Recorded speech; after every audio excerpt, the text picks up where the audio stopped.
Hello and welcome to the Radical Candor podcast. I'm Amy Sandler, and today we've got Kim Scott with Jacob Morgan. Jacob is the author of Leading with Vulnerability, and Kim and Jacob have a candid conversation about how leaders can embrace vulnerability to create more trust, unlock potential, drive business performance, and lead through change. So listen and learn how you too can develop your very own vulnerable leader equation to transform yourself, your team, and your organization. Jacob Morgan is the author of Lead with Vulnerability. And Jacob, you and I were just chatting about what it's like to have a book whose title is often misinterpreted. Radical Candor is often misunderstood as an excuse to act like a jerk. So Jacob, talk to me about Lead with Vulnerability and what you really intended by this title and how sometimes people misinterpret it. Yeah, I also struggled with the book title. I wish I could remember what some of the other titles were, but it was a challenge because the whole idea of, and by the way, before we even get into that, the whole message of the book is don't be vulnerable at work. Yes, which is surprising. Yes, which sounds a little counterintuitive to the title, which is Leading with Vulnerability. Yes. But the way that we can think about it is vulnerability is about exposing a gap that you have. Mm-hmm. It could be a gap in intelligence, competence, wisdom, experience, whatever it might be. Leading with vulnerability is about exposing that gap that you have, but then demonstrating what you're trying to do to close the gap.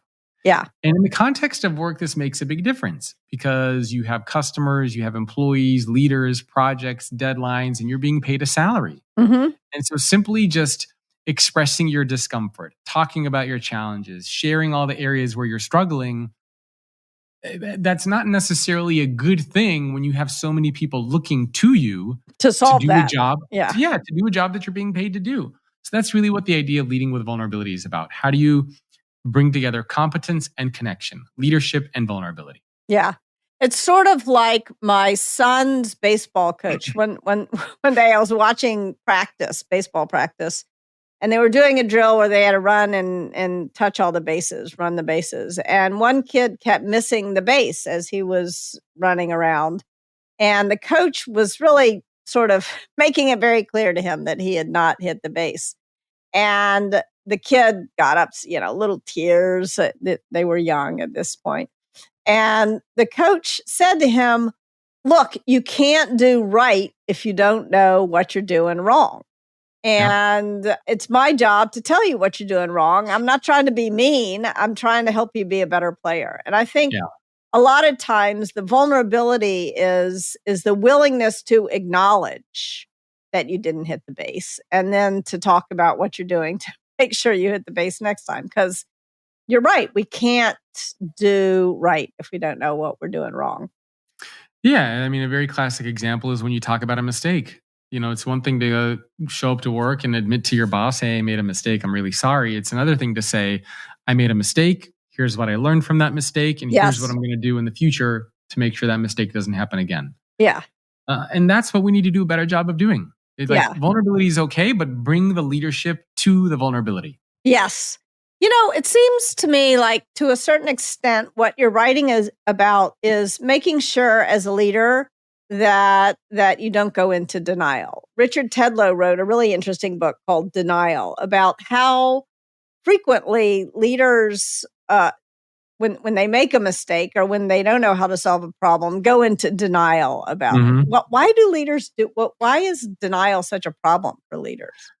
Well, it's funny. So I interviewed 100 CEOs for this book, and pretty much all of them said that growing up, and not growing up when they were younger, but growing up kind of in the business world, they were all told when they worked for companies, when they went to get their MBAs, leaders do not apologize, leaders do not admit to mistakes, leaders do not show emotion. Some of these people worked with people like Jack Welch. Right. So this kind of like the man who broke capitalism. Yeah. I interviewed him on my podcast too.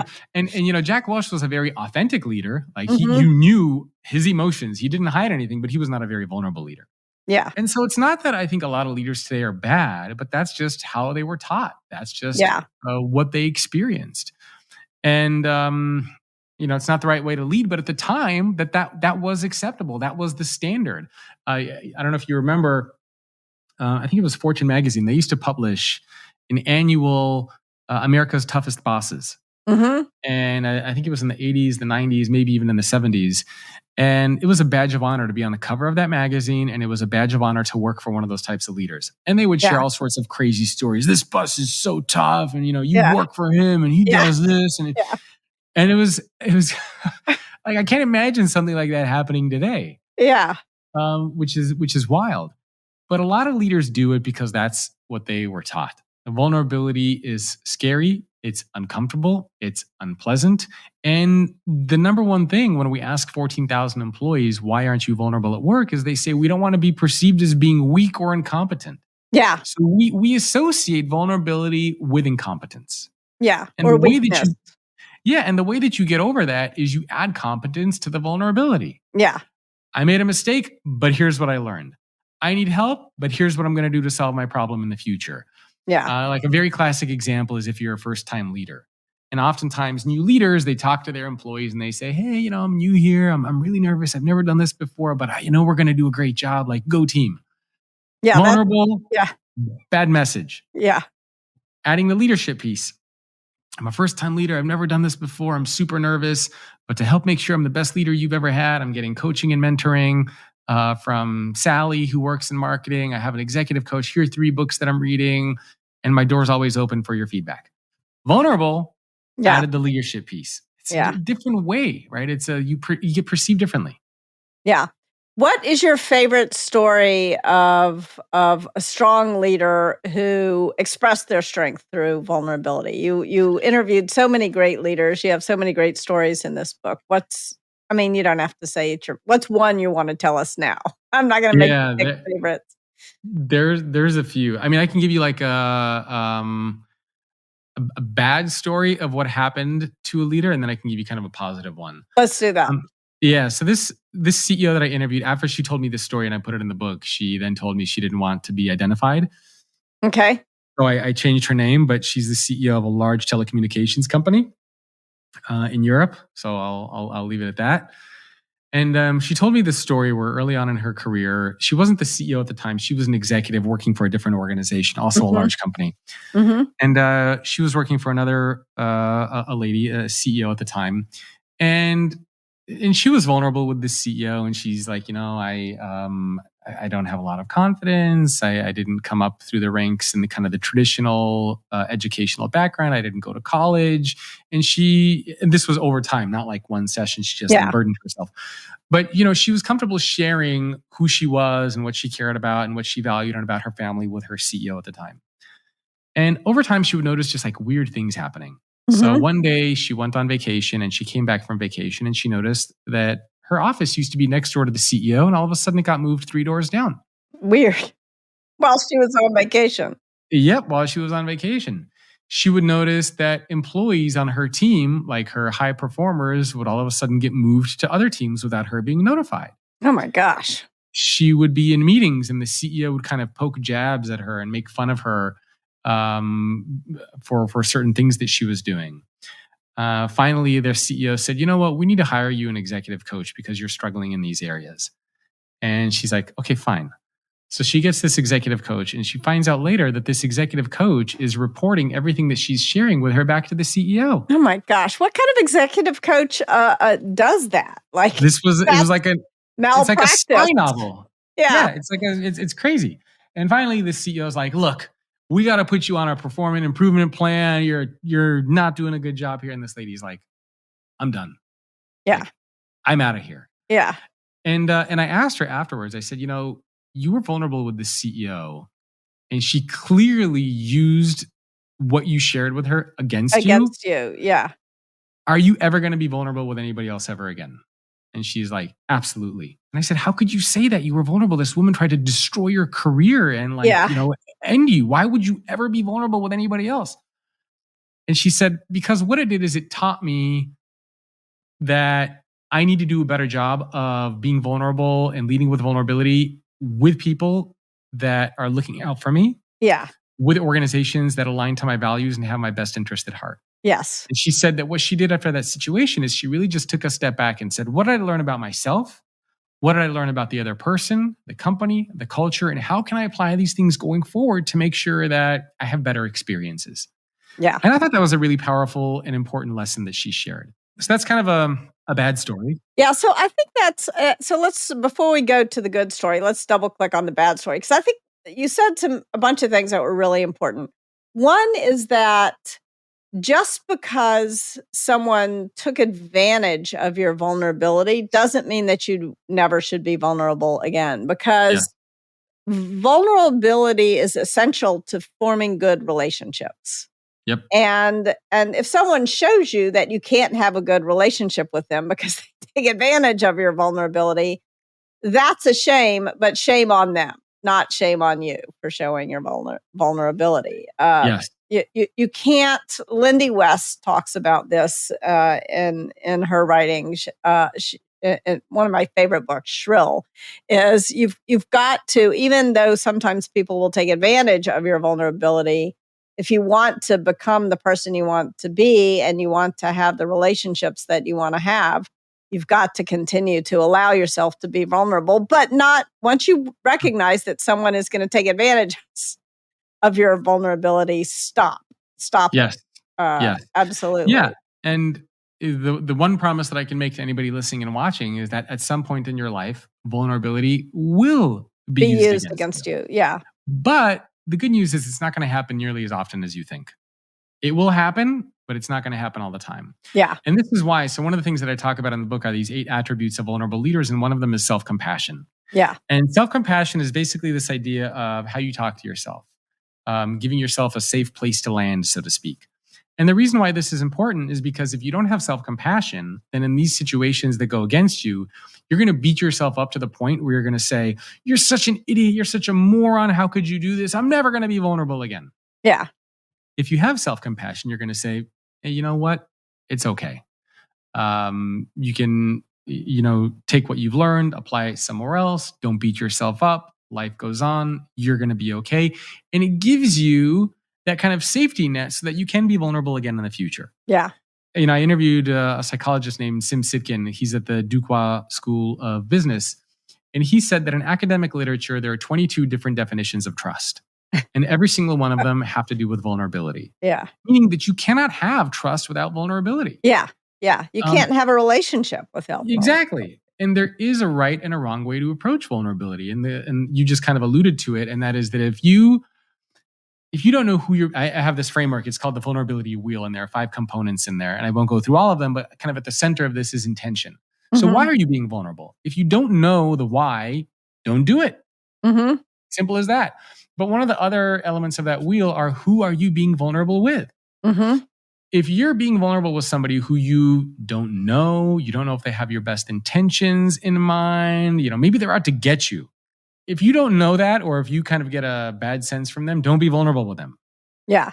And too often we don't think through these different elements of why, who, the situation, we just kind of blah, blah, blah, blah, blah. And that doesn't go well. So I think I sort of feel like, and this may be like a function of privilege, but I feel like for me, I feel pretty safe being vulnerable with, as soon as someone demonstrates to me that they're going to take advantage of it, then I'll shut it down. But it's pretty easy for me to be vulnerable with a wide variety of people. But that may not be true. And that's like how privilege compounds, right? So the fact that it's safe for me to take risks with a wide variety of people means that it's easier for me to build relationships with a wide variety of people. Whereas a bunch of people who I talked to, especially as I was writing Radical Respect, said they have to assume that it's not safe for them to be vulnerable. So how do we break through this situation where there's such an advantage to assuming good intent, but a lot of people have a lot of data that shows that it's not safe for them to assume good intent? Well, I don't think you should ever assume anything. I don't feel safe a lot of times to be vulnerable because I'm very uncomfortable with vulnerability. I went pretty much my entire adult working life not being vulnerable because that's what I was taught. I was raised by two immigrant parents who came from the former USSR. And growing up, my dad always said, don't show emotion. Don't talk about your feelings. Yeah. Nobody cares about your problems. And it wasn't safe in the USSR. No. And vulnerability for me is super uncomfortable. Even with friends and family, I do not like vulnerability. And it's funny because I interviewed some CEOs who are more comfortable with vulnerability and others who are not. And so many different reasons why you might be comfortable, why you might not, where you're raised, how you grew up, your experiences. I mean, the list can go on and on and on for why people are more comfortable with it and why they're not. But I don't think you can ever assume, but you can't assume anything about anything. So for example, when you ask for a promotion, when you ask for a raise, if you ask somebody out on a date for the first time, you can never make assumptions. It's one of those things where you have to do it and see what happens. Yeah. But there are smart ways that you can do it. There are good ways that you can approach it. So, for example, you're not just going to go up to somebody you don't know inside your company and my family this, and I have my dad this. It's not smart. Yeah. But paying attention to your intention. What's the goal? I have something that I want to share with this person. Why do I want to share this? What is the outcome that I'm hoping to achieve? Who's the person that I'm sharing it with? They have my best intentions in mind. The timing. Is now a good time to be sharing this vulnerability? What's going on in my life, the person's life, the business? Yeah. Where? Are we sitting in some sort of a crowded bar, or are we in an office where we can have that conversation? Professionalism makes a big difference. So, for example, if you go to a doctor, and you don't want your doctor to look at you and say, "Oh my God, I've never seen this before," and they're crying and freaking out, and they're being so vulnerable. I don't know. Oh my God! They're get in here. You guys got to see that. You don't want that. Yeah. You want the doctor. I have seen a time when a doctor didn't know, and they pulled out a book to look it up, and I was like, "I'm glad they're pulling it. I'm glad they're looking it up." But I wasn't what do you think about that as a doctor showing vulnerability? Man, I would feel weird if I was in a doctor's office and the doctor's like, "Hang on a second, I got to look this up." I'd be like, "Whoa. I need a second and a third opinion after talking to you." Yeah. So, but the professionalism there matters. Even though the doctor comes in there and they see something terrible, they're going to be professional. Similarly, if you're a leader inside of an organization and let's say an employee is giving a talk for the first time, you as a leader are not going to say, "Who the hell hired you? That was the worst thing I've ever heard. Who let you into the building? Get out of here." Yeah. That's not professional. Yeah. Right. So professionalism also makes a difference. So that's the wheel basically that I walk people through. So walk through those 5 things: the intention, who am I being vulnerable with, where am I being vulnerable, the timing, the professionalism, all that stuff matters. And if you can walk through that wheel and you kind of check all those things off, I have the intention. Now's the good time. Yes, I can be professional. Yes, this person has my best interest in mind. Yes, now is the right timing. Go for it. Yeah. And then if it doesn't go your way, that's where the self-compassion comes into play. But you're never going to predict. You're never going to know what the outcome is. But that's why vulnerability is vulnerability, because it makes you uncomfortable and it's weird and it's, it makes everybody feel, unpleasant. Yeah. Yeah. So let's go back to your story, the story of vulnerability not working out. I think that this leader that you were describing had she didn't know for sure whether her boss had her best, had her back, but it should have been the case that her boss had her back. So it wasn't unreasonable to make herself a little bit vulnerable with this leader. Once she learned that that her boss did not have her back, then shut down the vault. But how do you know when someone has your back or has your best interest at heart and doesn't? And I would argue that one of the best ways to know is to try and to pay attention to the response. But that's taking a risk with your vulnerability.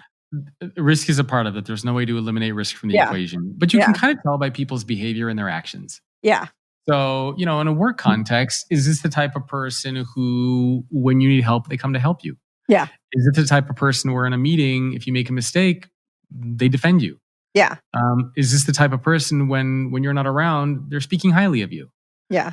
This is the type of person that wants to spend time with you at Yeah. work or Yeah. outside of work. I mean, you can kind of tell. You get a sense. Yeah. Yeah, you can get a sense. And this is kind of being part of being a human.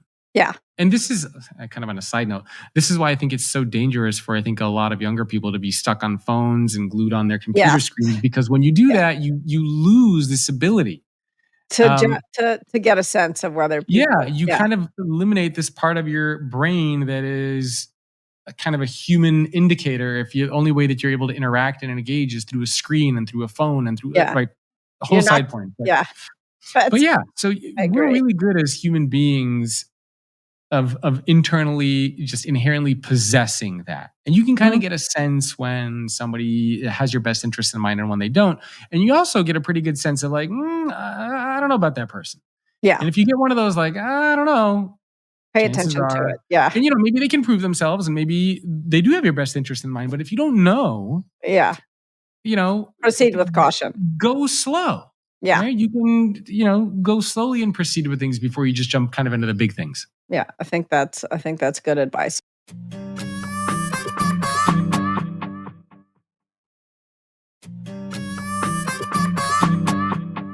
All right, so let's talk about the good story. Vulnerability working out. Good leadership with vulnerability. Yes. So this was a story from Fleetwood Growler. He's the former CEO of Sasol. I think he might actually be the chairman now in a South African energy company. I think they have around 35,000 employees. He was put into a CEO role during the pandemic. He was never CEO before. He wasn't really sure what he was doing. And the company was $13 billion in debt, and the banks were about to come in and repossess the business. Wow. And his executive board is like, hey, you're the CEO now. Yeah, you're the CEO. Do an all-hands meeting, introduce yourself, and hopefully you can get this stuff sorted. And so he went in front of his entire company and he gave a message where he started off with vulnerability. And he's like, look, I know the company's going through a tough time and I know the cards are stacked against us. And I don't even know exactly what we're going to do to get out of this mess. Yeah. But I do know that we have a really talented group of people. And I know that if we come together, we can rebuild trust in the eyes of our customers and in our employees. And if you come with me on this journey, and if you help me figure out different ideas and solutions, that I know that we can turn around this business. And that's exactly what the company did. So he was vulnerable, but he also added that leadership piece in there. Yeah. Now, of course, he gave a much longer speech and then there were actions behind it and this and that. But that was kind of the gist of the idea. Is like, I know we're struggling, but I know we can turn things around with your help. And here's how we can do it. Yeah. And I always contrast this with a story from Hollis Harris, who used to be the former CEO of Continental Airlines. He passed away a few years ago. Yeah, I was just thinking about this story and was going to ask you. Yeah, and this was in the late 80s, early 90s. The airline was going through a tough time. And he had a similar situation where his board was like, okay, you got to send out a memo to the entire company. And his memo also talks about the challenges and the struggles and this and that. And then he ends his memo by saying the best thing that you can do is pray for the future of the company. And, the next day he was fired. Yeah. Yeah. And that's a message that's purely based on vulnerability. There was no leadership. There was no action. There was no anything. And too often, I think leaders get stuck in that space. So add the leadership to the vulnerability when you can. Yeah, there's another airline story. I forgot which airline or which leader. This is the one I was thinking of, where they were, 6 days away from bankruptcy, like imminent bankruptcy. And he walked into his team and he said, "We're 6 days away from bankruptcy. I don't know what to do. You all figure it out." And then he walked out of the room. So look this one up. So what is that about? In the end, the team did figure it out. So it was, and it may be an extreme version of we have the right people around the table. We can figure this out. You all can figure this out.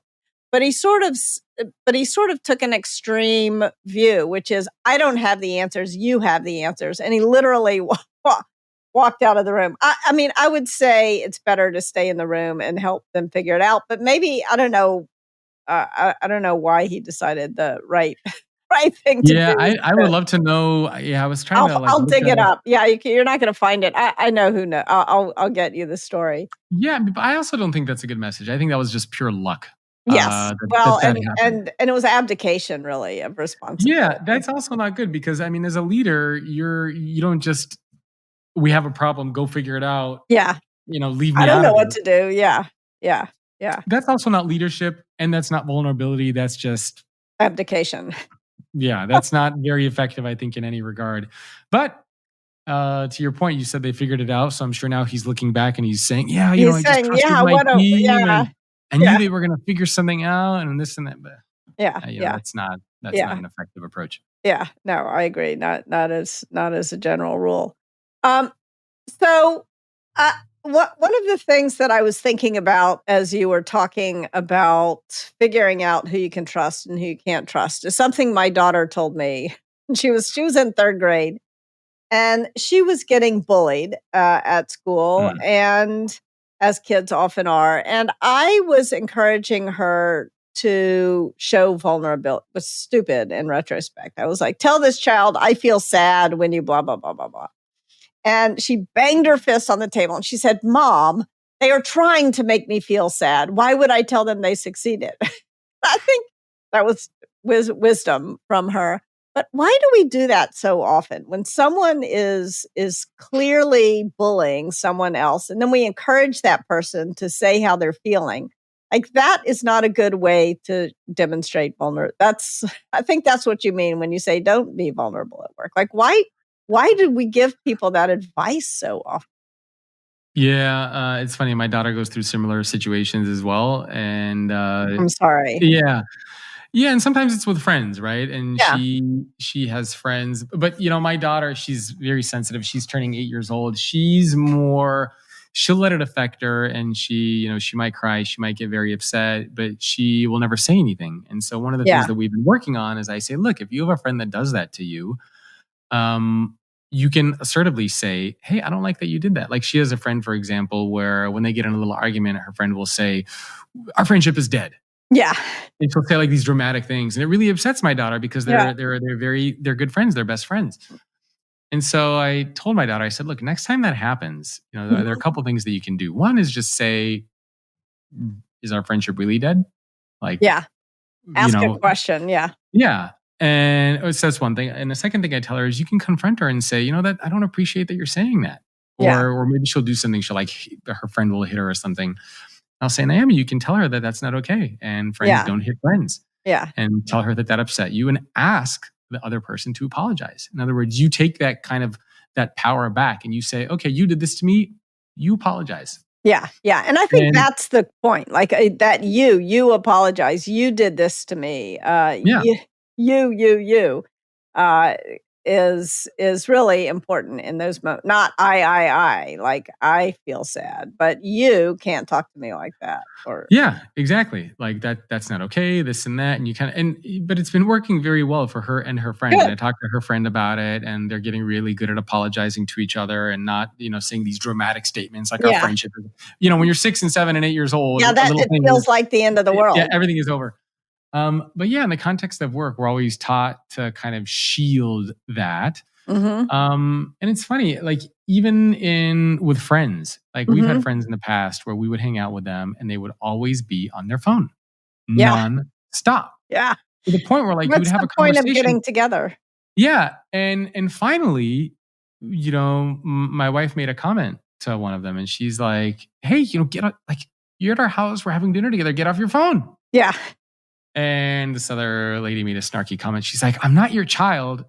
Long story short, we're not friends anymore. Yeah. But you know what?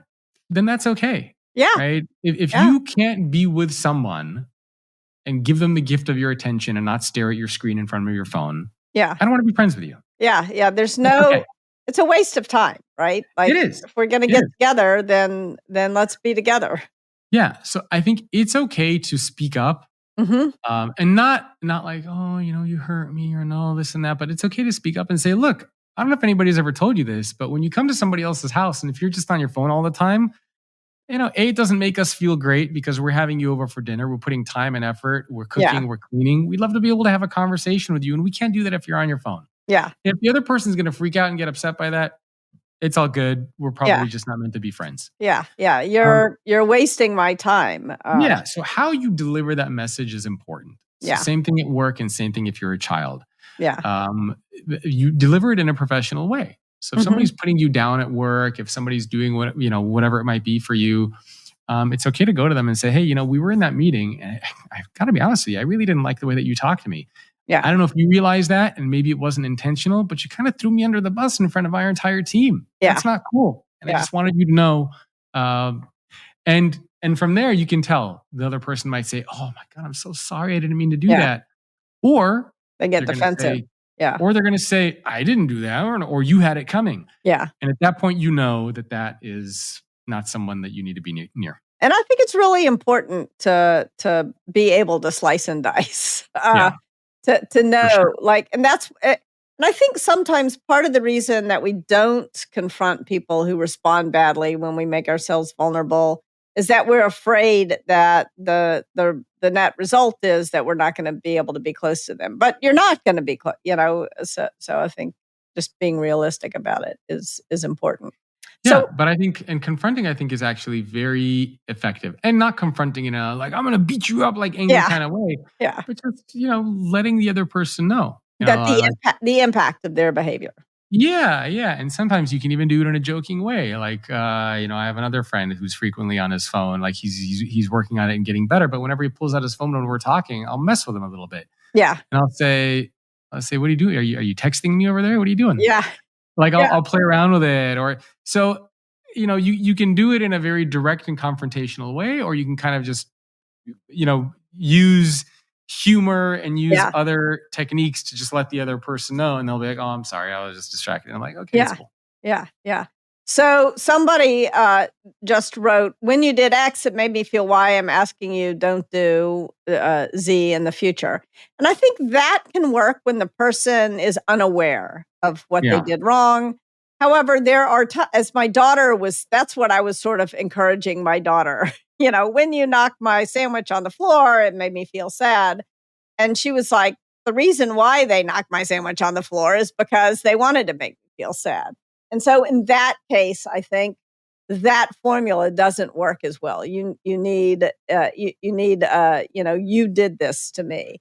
And it had this impact, and here's the consequences. You need to make the other person aware that their behavior has bad consequences for them, because they don't care how you feel. Yeah. And it also depends on if this is somebody that you care about, if this is somebody that you want to have in your friendship circle, and if this is somebody that you want to spend time with. Yeah. I mean, there have been lots of situations where I've had unpleasant encounters, as I'm sure you have, and so has everybody else, where you're just kind of like, this isn't worth my time. I'm not going to talk to you again. I'm not going to invite you over again. Like, we're good. I don't need to make a thing out of it because I'm deleting you. Yeah. And that's also okay. Yeah, absolutely. So can we talk about following with vulnerability? I think there's so much written about leadership, but I think being a strong follower is just as important part of a career as being a strong leader. So how can we follow with vulnerability? Like how can we make sure that if let's say, for example, we have a boss. I have a boss, and my boss is bullying me. Like, how can I respond? Or maybe not bullying me, but my boss tends to yell at me, and just tends to yell, period. And maybe my boss is not even aware. I don't know. Like, why is my boss yelling all the time? Like, how do I follow with vulnerability in that kind of situation? Yeah, it's funny that you mentioned that, because I'm working on this with my kids as well. And sometimes I have a 4-year-old, my 4-year-old son, and he still talks in his very little tiny baby voice. And sometimes I'll do things that annoy him or upset him, or maybe emotionally hurt him by saying something. And sometimes he'll literally walk. Like, if you've seen those memes, where the guy's like walking with his head down, and like he literally walks like that and goes, and I like it's heartbreaking. But I always have to tell him, I say, Noah, what did I do? Yeah. And he'll say, and I'll say, no, look at me and speak up and tell me what I did to upset you. Yeah. And so he's getting much better now when I do something to say, Daddy, I didn't like that you did that. Please stop. I'm like, Yeah. whoa. Yeah. All right. That's good. Where'd that come from? So, I mean, that's kind of on the parenting side. In a work context, I think you can apply some similar things there.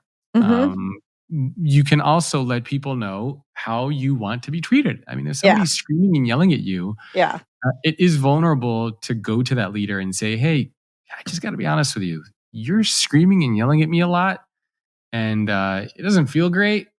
Like, is there maybe a different way that you can give me that feedback? Because when you're yelling at me, I just don't hear anything and I just get upset. Yeah. And I want to do a good job. Yeah. Yeah. And I want to do a good job and I want to be a member of this team, but I can't absorb the information when you're screaming it at me. So can you just talk to me in a normal way? And I think from that regard, so kind of what I like about that approach is you're not just confronting the other person and telling them what they're doing, but you're also letting them know how it's impacting your ability to do the work that you need to do for them. Yes. So it's not just, hey, you're yelling at me and that upsets me. It's actually keeping me from doing the work that you're asking me to do. And I'm trying to do a good job for you. Yeah. And I think if you can bring that piece into it, then it feels, because nobody wants to feel like they're attacked. Nobody wants to feel like they're being criticized or critiqued. Yeah. And leaders especially get very, very sensitive in that regard. Yeah. So if you can make it, put in some of that angle about the work, I think that's very helpful. And that'll allow the leader to say, oh, wow, yeah, well, I do want you to do a good job. Yeah. This project is important. Maybe I should change, as opposed to there's something wrong with me as a leader, as a person. So I don't go to my boss who's yelling at me and say, you're a bully. I say, when you yell, I literally cannot hear what you're saying. And I want to hear what you're saying, but I just can't. I can't absorb information that's delivered this way. Exactly. So Jim Wilson, who, by the way, listened to your book and loved it, says he really loves the point that if the other person does not respond with the same vulnerability, then maybe you don't want to be around them. If you think they can come around, it may be worth some effort to continue. But until then, it's not. So I think that's a really good point. You want to have the expectation that your vulnerability is matched with some of their vulnerability, that they also respond in kind. Yeah, and I also believe in second chances. There's this concept in psychology called fundamental attribution error. Yes, which basically states, and I'm sure you, familiar with it. But explain it to folks who may not be familiar with it. Yeah, it's this idea that oftentimes when things don't go the right way, we attribute why things don't go the right way to the person's behavior and attitude and who they are, as opposed to the situation. Yeah. So, for example, you go to a restaurant and you have a waiter who's maybe a little bit rude, maybe they spilled water on you and they have some attitude, and you're just kind of like, wow, that person's such a jerk. I'm going to get them fired. What are they doing working here? And so you assume that person is just flawed as a human being, and that's just their character, and you want to get them. Yeah. It's But like rarely a fundamental personality attribute that they have that causes them. It's a judgment. It's a very fixed mindset judgment. Yep. But rarely ever do we take a step back and say, maybe that person just got yelled at by their boss. Yeah. Maybe their boyfriend or girlfriend left them. Maybe they're having a bad day. Maybe they have a sick relative. Yeah. Like, we never think about the situation. Similarly, like if you're in traffic or, you're driving and somebody cuts you off. Yeah. You just think, oh, that person's such a jerk, blah, blah, blah. Yeah. You don't think, oh, maybe that person's on the way to the hospital. They have an emergency. Right. Right. And what a lot of the research shows is that most of the time, how a person behaves and acts is a result of the situation, not as a result of who the person is as a human being. Yeah. And this is important when we think about vulnerability, because oftentimes if something doesn't go your way, vulnerability gets used against you. It very well could be that it's the situation. Yeah. That person is scared, that person is being beaten down by their boss. Yeah. And so I am a big believer in second and sometimes even third chances, depending on what the circumstance and situation is. But that comes down to a personal choice. Is this somebody that I want to build a relationship with, that I want in my life, either personally or professionally? Yeah. Yeah. Yeah. And is it like we all have a finite amount of time and energy? And is this relationship at this moment something that I want to make the investment in? And often it's not like I'm condemning that other person, but I have these other people in my life who it's it's more important for me to invest in. I often have thought that if I answered every email that I got, that I would neglect my children. And so it's more important for me to not neglect my children and miss some emails, Yep. and it's a hard trade-off because sometimes I miss emails from people I really care about and I really like, and I piss them off. But it's got to be okay. I think it's so important. The fundamental attribution error is so important because it's so satisfying for some reason to condemn another person as evil and to say It is. that's the problem, is that person is evil. And I'm not saying there aren't evil people in the world. There are, but that is rarely the problem. The problem is often that person is in a situation, or even that person is in a system that causes them to behave badly. And so what can we do to change the system so that the person doesn't have all these incentives to behave badly? Well, there are probably a few things that you can do. I mean, leading by example is always a big one. Yeah. So, be the leader that you wish you had and that your organization and that your team needs.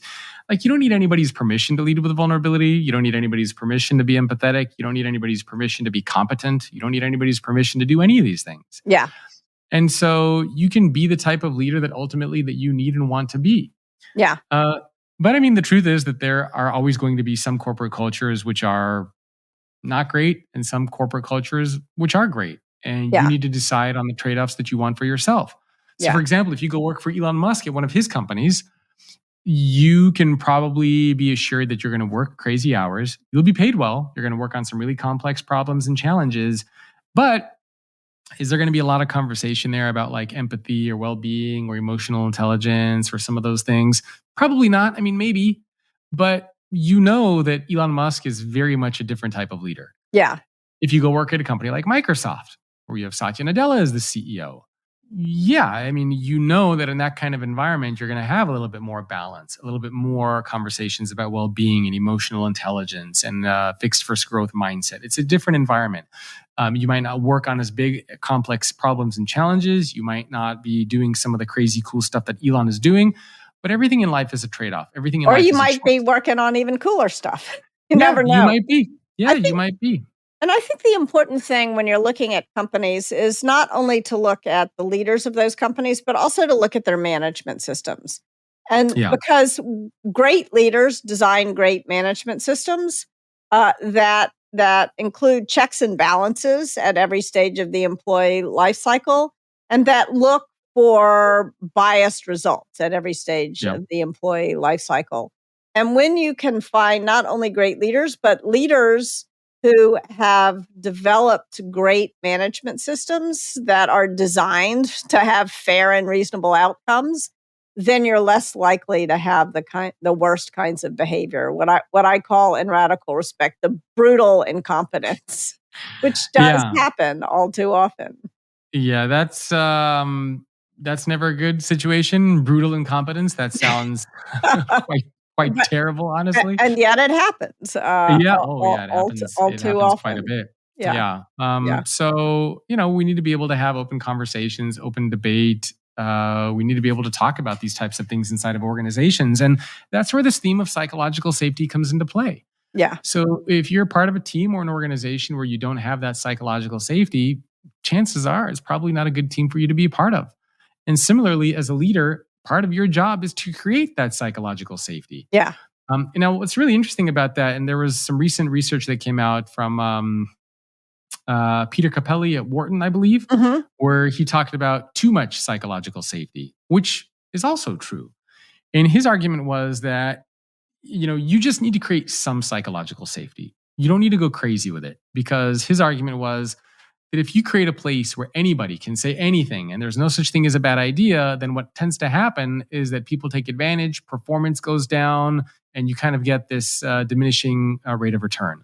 So as a leader, you don't need to create this like overly psychological safe place where, and I think that Amy Edmondson would say that's not what you're describing is not psychological safety. What that is anything goes. And Yes, true yes. true psychological safety is about holding people accountable for their mistakes, for saying something that maybe hurt someone Yeah. else, but doing it in a way that shows them respect, like core respect, unconditional respect, and that lets them know that this is a place where if you learn from your mistakes, it's safe to make a mistake, but that doesn't mean not holding someone accountable for their mistake. Yes. Yes. And that I think is a very, very important thing for a lot of leaders to remember. Yes, absolutely. I think that's an excellent note to end on. So, vulnerability is important, but often misunderstood. Psychological safety is important, but often misunderstood, as is radical candor. So, these ideas, it's important for people to wrestle with them. And I think you helped us do that today, Jacob. So, thank you so much. Well, thank you for having me. Take care, everyone. The Radical Candor podcast is based on the book Radical Candor, Be a Kick-Ass Boss Without Losing Your Humanity by Kim Scott. Episodes are written and produced by Brandy Neal with script editing by me, Amy Sandler. The show features Radical Candor co-founders Kim Scott and Jason Rosoff and is hosted by me, still Amy Sandler. Nick Carissimi is our audio engineer. The Radical Candor podcast theme music was composed by Cliff Goldmacher. Follow us on LinkedIn, Radical Candor the company, and visit us at radicalcandor.com.